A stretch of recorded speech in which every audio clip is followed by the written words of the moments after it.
Assalamualaikum warahmatullahi wabarakatuh. Perkenalkan, kami dari sektor 11 Evernote. Mungkin yang pertama-tama kita perkenalan dulu dari anggota kami. Perkenalkan, nama saya Najwa Mega Zahra. Perkenalkan, nama saya Salsa Amelia Putri. Nama saya Putri Ayu Resvani. Nama saya Nabila Anwar. Nama saya Gaisa Nisitki Ramadhani. Nama saya Alia Mutfah. Nama saya Citra Husnianur Ajija. Nama saya Julpa Awaliatul Padliah. Nama saya Piska Narasipa. Nama saya Naila Azkia Amin. Nama saya Sahrial Diaga Bujaki. Nama saya Sabrina Kenia Emaniar. Nama saya Saskia Aulia Alamin. Kami bersama Teteh Ayulia. Teteh boleh perkenalan sendiri? Boleh. Sebelumnya perkenalkan, nama saya Ayulia Bisa dari PGSD kelas 5C. Hobi mungkin membaca, terus alamat mungkin ya belum. Alamat aku kebetulan asli Purwakarta. Bisa siapa? Aku ini ikut organisasi HIMA atau Himpunan Mahasiswa PGSD sebagai staf dari Departemen Internal. Sebelumnya mohon maaf ya Teteh telah mengganggu waktunya. Iya, gak apa-apa. Teteh. Di sini kami ingin mewawancarai apa sih kegiatan Teteh sehari-hari mungkin. Boleh. Kegiatan sehari-hari. Tentunya kuliah ya, dari Senin sampai Jumat kuliah full, dan pulang kuliah juga ada karkom lagi dan ada rapat-rapat lagi yang rapat-rapat prokeran gitu. Nah, di lain sisi aku juga kerja gitu ngajar di salah satu SD di swasta di Purwakarta, di SD Rabani setiap hari Jumat. Seperti itu. Itu sih mungkin kesibukan untuk semester sekarang. Keren ya Teteh, keren banget. Terima kasih. Teteh, mungkin kita di sini mau bertanya-tanya, boleh banget. Boleh, siapa yang mau bertanya duluan? Siapa? Boleh. Ini Teteh, apa yang bisa membuat Teteh tetap bertahan terus termotivasi saat menjalani hari-hari Teteh yang produktif gitu di hari-hari perkuliahan ini? Oke, tentunya apa ya yang motivasi terbesar aku tuh karena dunia perkuliahan mungkin ya, karena emang motivasi aku itu untuk mengejar cita-cita aku gitu sebagai seorang guru lah istilahnya gitu. Jadi itu yang menjadikan aku untuk termotivasi untuk terus produktif ke depannya gitu dalam perkuliahan. Seperti itu. Mata kuliah apa yang bermanfaat setelah lulus dari kuliah ini teh? Mata kuliah ya yang paling berpengaruh di dalam kehidupan masa mendatang itu yang pertama itu micro teaching, karena kita sebagai guru, apalagi guru SD gitulah, harus ada micro teaching. Nah, nanti di semester 5 kalian bakal ngedepin micro teaching. Nah, micro teaching itu apa sih? Kayak micro teaching itu bagaimana cara kita belajar menjadi seorang guru SD gitu. Bagaimana cara awalnya, gimana cara ngajar yang baik dan benar itu seperti apa, apalagi kita nantinya akan menjadi guru SD mungkin ya. Itu yang pasti bakalan penting banget gitu, mata kuliah yang nantinya akan berguna untuk kehidupan kita sehari-hari mendatang sebagai seorang guru SD. Seperti itu. Terjawab. Boleh, selanjutnya siapa? Oke, boleh. Maaf ya. Teh, aku mau nanya, di sini organisasi UPI Purwakarta sering kerjasama nggak sama organisasi lain di kampus lain kira-kira? Tentunya ada, dan itu tuh termasuknya ke proker, ke dalam program kerja. Misalkan yang kemarin di BEM, mungkin di BEM aku kurang tahu ya karena aku tidak mengikuti BEM tersebut gitu. Mungkin kalau misalkan di HIMA itu ada yang namanya studi banding, itu ada di proker eksternal. Nah, itu di mana studi banding tuh kita studi banding lah ke kampus lain. Nah, kalau misalkan tahun 2023 itu ke Tasikmalaya, UPI Tasikmalaya. Nah, itu kayak kita studi banding nih dari UPI Purwakarta ke UPI Tasikmalaya. Nah, studi banding itu banyak rangkaian acaranya itu, cuman manfaatnya banyak banget manfaat tentang menjalin relasi dan komunikasi terhadap sesama UPI itu seperti apa. Dan untuk tahun sekarang gitu, yang kemarin bulan-bulan kemarin itu tepatnya di BINUS, ada yang tahu BINUS? Nah, itu studi banding bandingnya ke BINUS.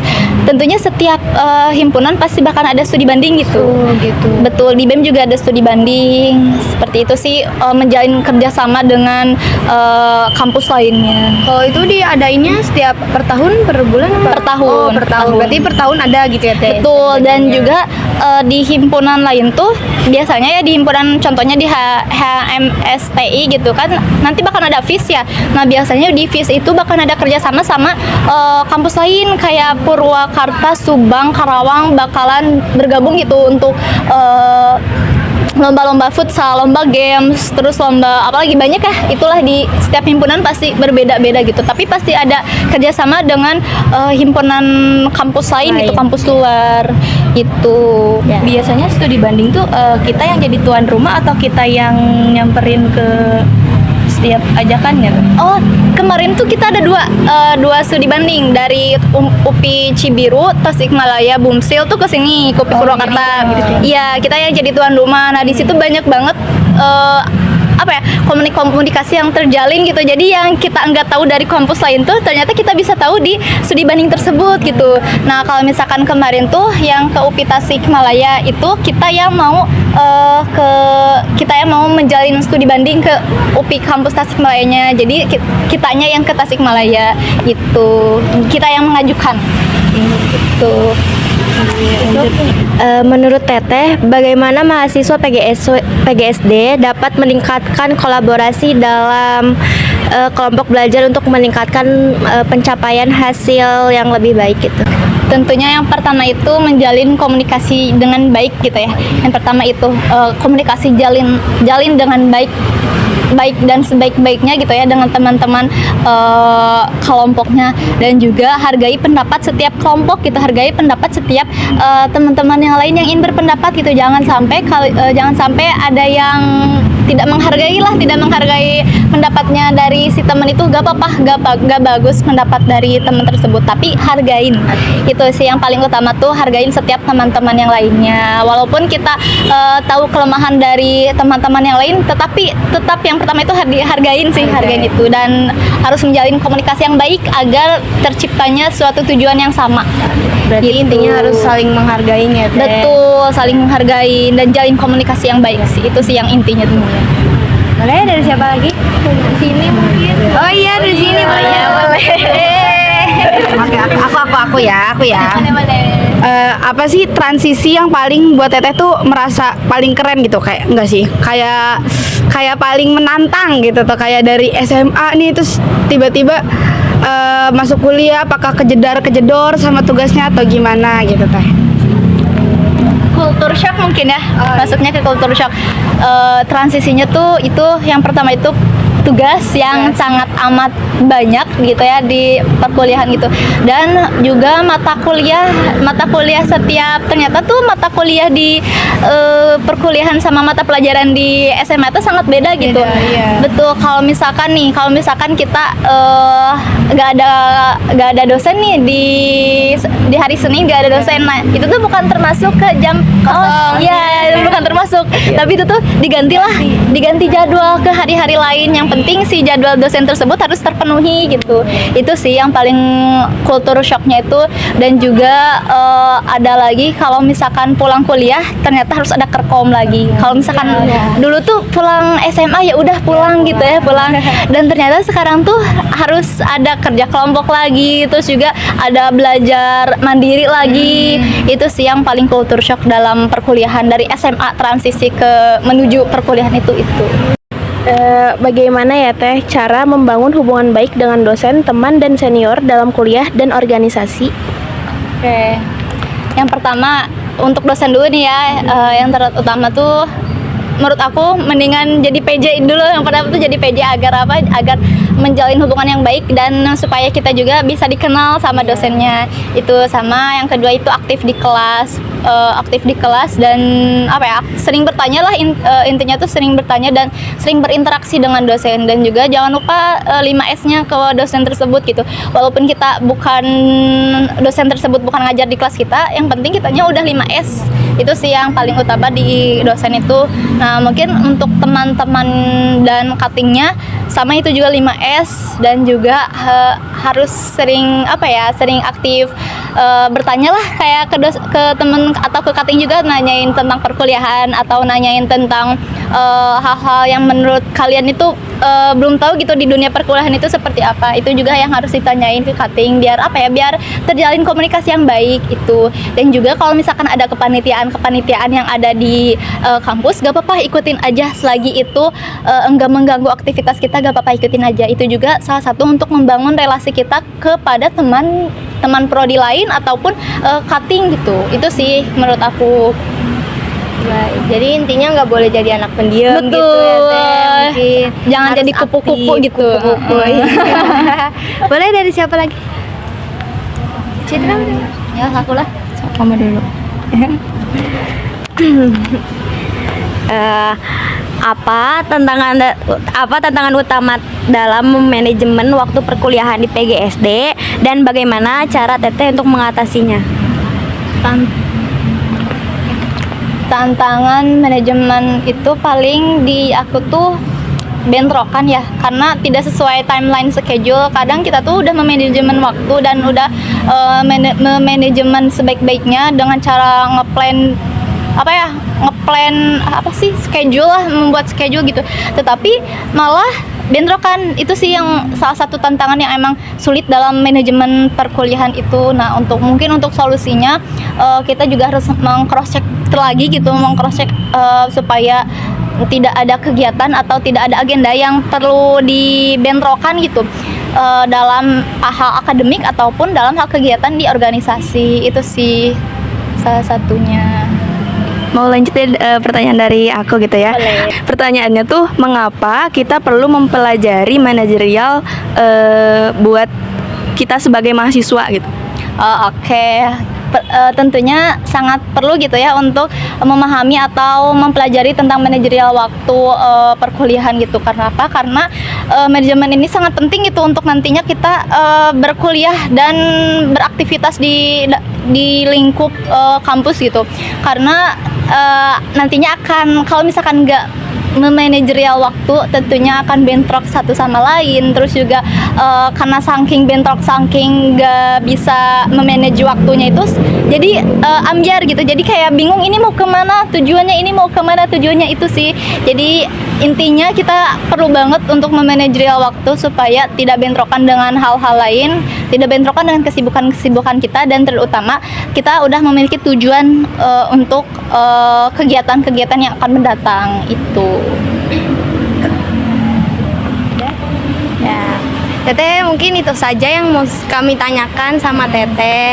Sebelumnya mohon maaf banget ya Teh, udah mengganggu waktunya gak di apa-apa. kesibukan Teteh. Kita lagi bersama Teteh Zahra.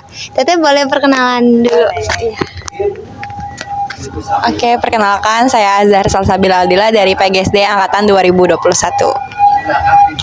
Teteh boleh tahu Teteh ikut organisasi apa aja? Oke, untuk tahun ini aku ikut organisasi BEM aja di BEM, jadi core bidang di penelitian dan pengembangan. Teteh kalau boleh tahu Teteh lagi sibuk apa akhir-akhir ini? Sibuk ngapain ya? Ngajar doang sih, karena kan aku udah semester 7 juga ya, jadi harus ngejalanin P3K, jadi ya paling kesehariannya cuma ngajar aja, paling sedikit-sedikit menuntaskan kepanitiaan tinggal satu lagi. Oh gitu. Teteh sebelumnya mohon maaf ya mengganggu waktunya, Nggak apa-apa, waktu nggak apa-apa. istirahatnya karena udah malam. Teteh boleh kami sedikit ingin bertanya. Boleh? Siapa yang mau bertanya? Boleh. Aku aja. Kakak boleh. Apa tantangan yang dihadapi Teteh dalam mengelola waktu antar studi dan kegiatan lain? Oke, mungkin kalau pengelolaan waktunya studi sama kegiatan lain ya, paling ya kita beresin studinya tuh kayak yang di pagi hari sampai sore hari. Nah, untuk kegiatan lain mungkin kita di sore hari sampai di malam hari. Nah, kalau misalkan ada mendadak yang studinya, kalau misalkan kayak aku sekarang itu kan P3K ini kan harus ngebuat modul gitu ya, dan yang harus diajarkan tuh dari modul tersebut. Paling itu tuh aku selesainya di malam hari kalau ada waktu luang, kalau enggak di pas jam pelajaran yang aku nggak ada ngajarnya, jadi aku ngerjain administratifnya tuh di jam kosong pagi hari itu, kayak gitu. Kalau misalkan kepanitiaan lain kayak tadi aja sih sebenarnya lebih bisa manage. Mungkin kalau itu aku kayak izin ke koornya, mungkin kayak aku lagi ada di sekolah dulu, nanti kalau misalkan udah bisa pulang aku akan datang kayak gitu. Begitu ya Teh kurang lebih. Ya, boleh siapa lagi?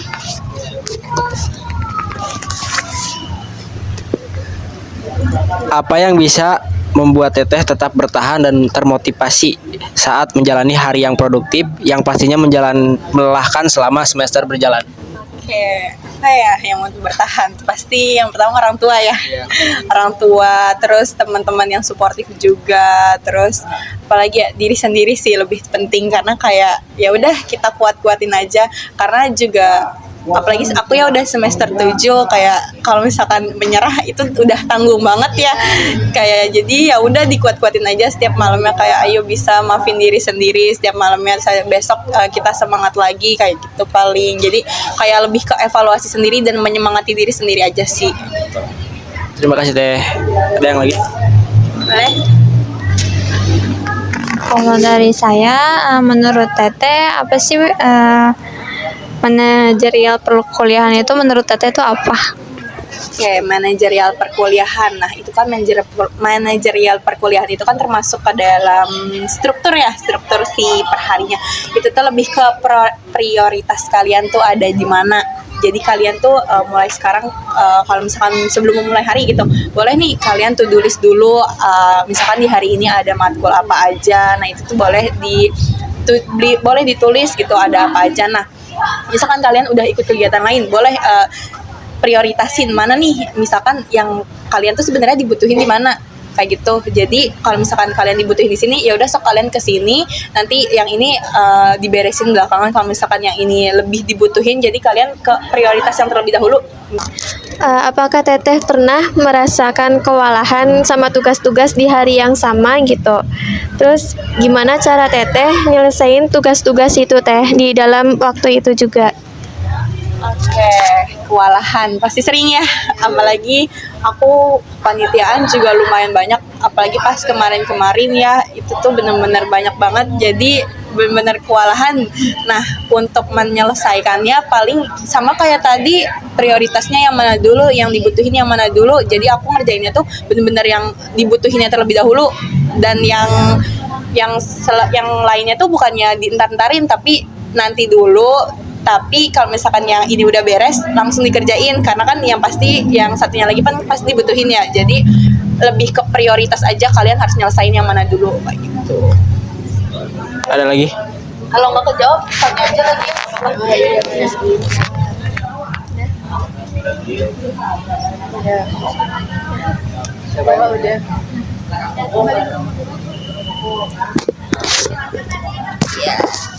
Mungkin itu saja ya. Ada lagi yang ingin bertanya? Enggak, sudah cukup. Mungkin itu saja Teteh. Sebelumnya mohon maaf banget ya Teh, ini malam-malam ganggu gitu. Lagi di kampus juga. Teteh boleh nggak kita minta satu permintaan? Kata-kata buat hari ini apa? Kata buat hari ini. Iya. Apa ya? Semangat terus, karena perjalanan kalian masih panjang, jangan sampai menyerah, pokoknya semangat terus. Ya, semangat. Dan jangan lupa makan biar energi kita terisi terus kayak gitu. Paling aku nggak bisa buat kata-kata. Sudah gitu aja. Teteh makasih banyak ya Teh. Makasih banyak ya karena sudah mengundang aku. Iya, makasih kita yang makasih. Kalau misalkan ada pertanyaan yang belum terjawab, boleh nanti PC aja ya. PC gitu.